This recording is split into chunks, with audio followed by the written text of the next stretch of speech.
Okay, and welcome to my first episode of my Let's Play for The Legend of Zelda, Windwaker. And I'm just going to start a new file. I will name it Link so there aren't weird names in the story. What was I gonna say? Oh yeah. So, I'm definitely not a pro at this game, but I have beaten the game. Oh, camera's a little weird there. Okay. So I'm definitely open to constructive criticism on topics and stuff, but, like, there'll probably be some things that I have to look in, like, cheat books or online for because I can't remember, or I'm just so horrible at that I can't figure out, like, how to do it, that I need some help or something. So, because I'm definitely not a pro at this game, but it's fantastic, and I have beat it. So, yeah, it's a little hard to see, but it's possible to see right now. I will not be doing 100% on this. Maybe I'll do it another time, but there's just so much in this game that it would just take forever to do 100%. So I'll do that another time, but for now I'm just going to basically stick to the basics and probably a little more kind of advanced like ways to play and like techniques and stuff. And I mean, there's some extras that I know how to get just off the top of my head, I think, because I haven't actually played this all the way through in a while, so I kind of needed an excuse to kind of have to just play this again because I love this game, and I didn't want to have the excuse be play it again because you feel like it, because you have nothing to do with your life, so maybe I should shut up now.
Okay.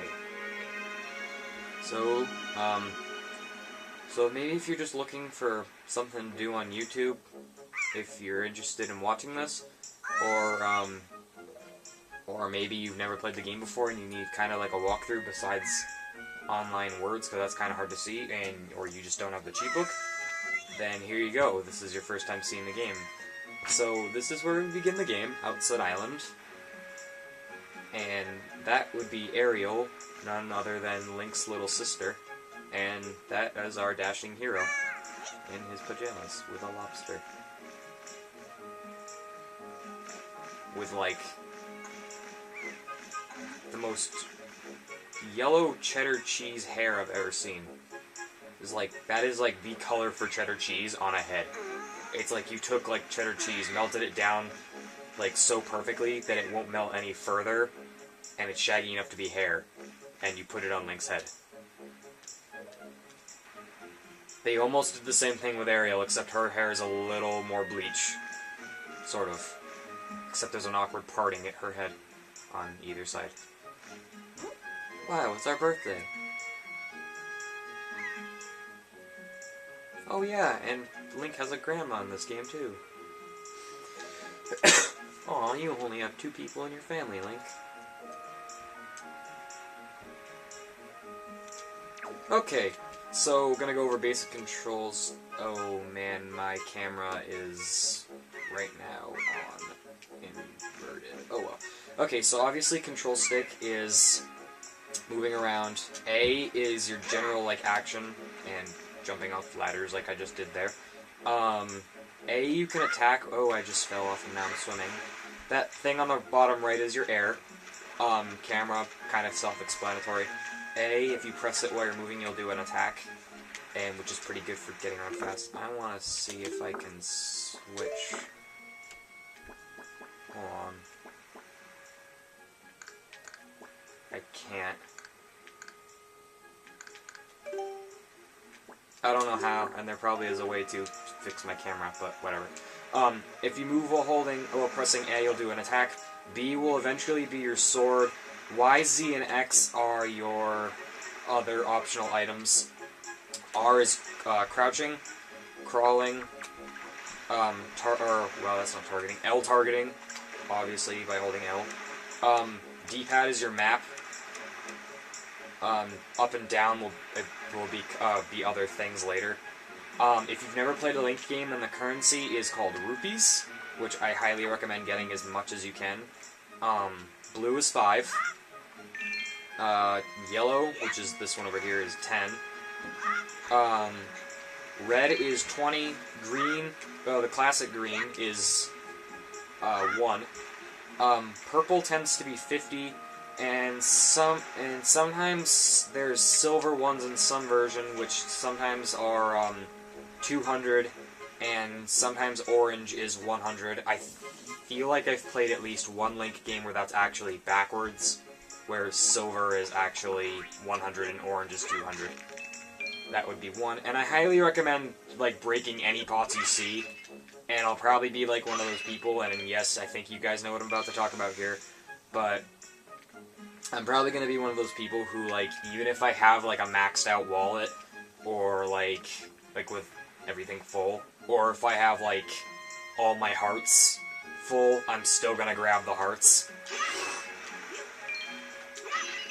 And I'll probably still grab the rupees just because it's a tendency. I don't know, it's just kind of what I do.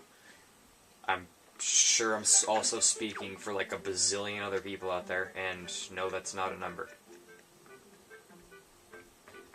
Generally you start out with 3 hearts in the game, which you can't see right now because my camera's horrible, and I don't have a regular camera.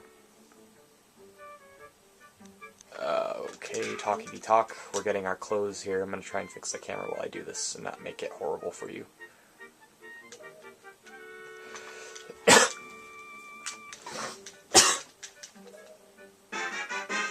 Okay, so Link obviously doesn't look happy here, but these are the clothes you will wear for the entire game. If you do beat the game and you choose to save that you beat the game and you hit yes after you've beaten the game, it will erase your file but save that you've beaten the game, so you can do basically what is, I guess, the Master Quest version of Windwaker, which it allows you to, when you get your hero's clothes, they're actually invisible, and they mention that they have some sort of really thin fabric.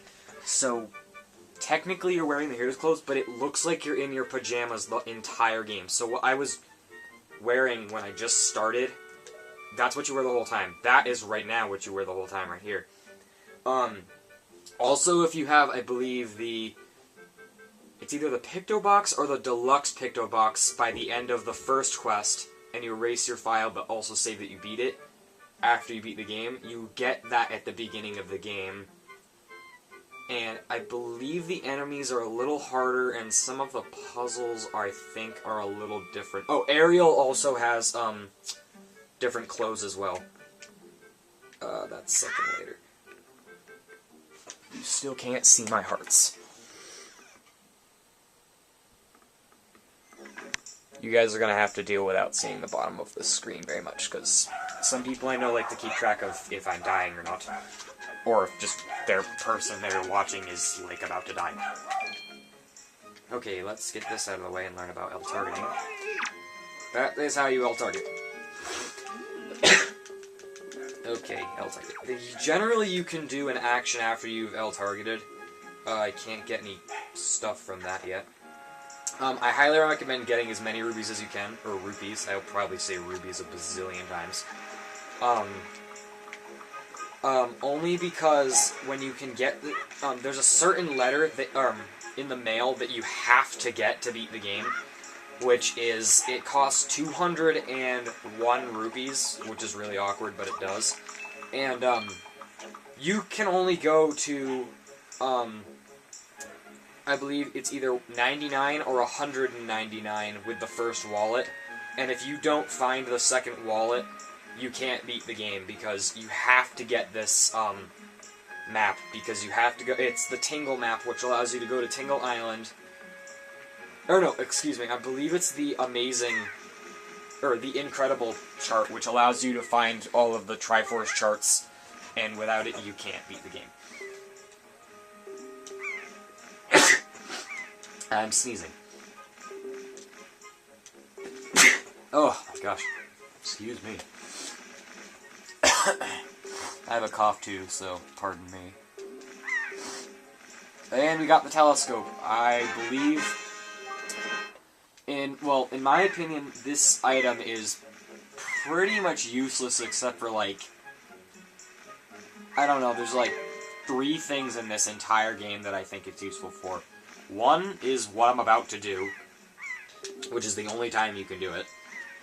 The second time is, here I'll just, oh, I guess this is for a 4th thing, when you're doing a Let's Play and you like to point out things from far away. Where is it? Okay, you can't really see it, but up there near that tree, there's a rock, and you have to get on it and get the wind pointing when you get the Windwaker, hence the name of the game, which lets you direct the direction of the wind. You have to point the wind over at that rock, which can kind of be hard to see if it's the first time playing the game. Only reason you need to go over there is because there's a Triforce chart, and that's actually the Pit of 100 Trials if you choose to do it. But, that's where you get, like, one of the Triforce charts. So I guess, so I use it for that sometimes, and now I can't, oh, now we're, okay, this is the first thing, technically, what you're supposed to do with this, which is point at the red mailbox, and this guy's gonna flip out. And then Ariel's gonna flip out, if you're reading the bottom. And then, oh, wrong way, inverted. And you're gonna look at the sky, and you see the Helmrock King holding none other than, what I'm probably gonna call her name wrong, Tretta, which is completely wrong, it's Tetra, I believe. And now we're meeting pirates. The other, couple things it's really good for is,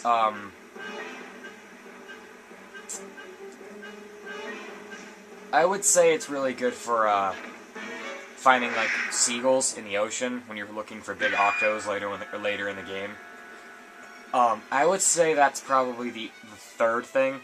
2nd being the rock, 1st being this, and optional what I just did when I was showing in the Let's Play thing. It's pretty good for looking for, seagulls, like clumps of seagulls, because when there's 8 big octos in the game, and when you're looking for, big octos, if you see swarming seagulls, like, flying around in circles in the middle of the ocean, excuse me, they're kind of hard to spot without the telescope sometimes, unless you have cheats or something, like, you can look for them. And there's a big octo chart, but It helps to look for them, because if you see the swarming seagulls and you go near them, then a big octo will appear, and whatever. So anyway, you want to go near this house, and come in, and you're going to meet this guy, which... stealing all his pots here, which actually doesn't make any sense, because I don't think you can get anything out of them. And it'd be easier after I get the sword. Okay. Just say yes to what he's doing, because you're going to practice getting the sword, which is really easy. And my camera's going to die, so I'm going to have to remake this later, or whatever. I might just want to shut up and start playing, because I really like this game. Okay. Darn it, I L-targeted. Only press B. Maybe this will be a part 2 kind of thing later. Okay. So, basic B is just horizontal slices, without pressing any other button. Now you want to L-target, hold it, and keep pressing B, which is a horizontal slice. I said horizontal the first time, and I just did that again. Oh, darn it. Hold L and just keep pressing B. Oh, poop. Oh, yeah, so hold L and press forward on the control stick while also pressing B, and you'll do, well, like holding forward on the control stick, and you'll basically just do what is known as a stab, but then there's like combos and stuff. I have no idea what he just said to do. I think he said do spin attack, which is you hold L or not, and you just hold it, and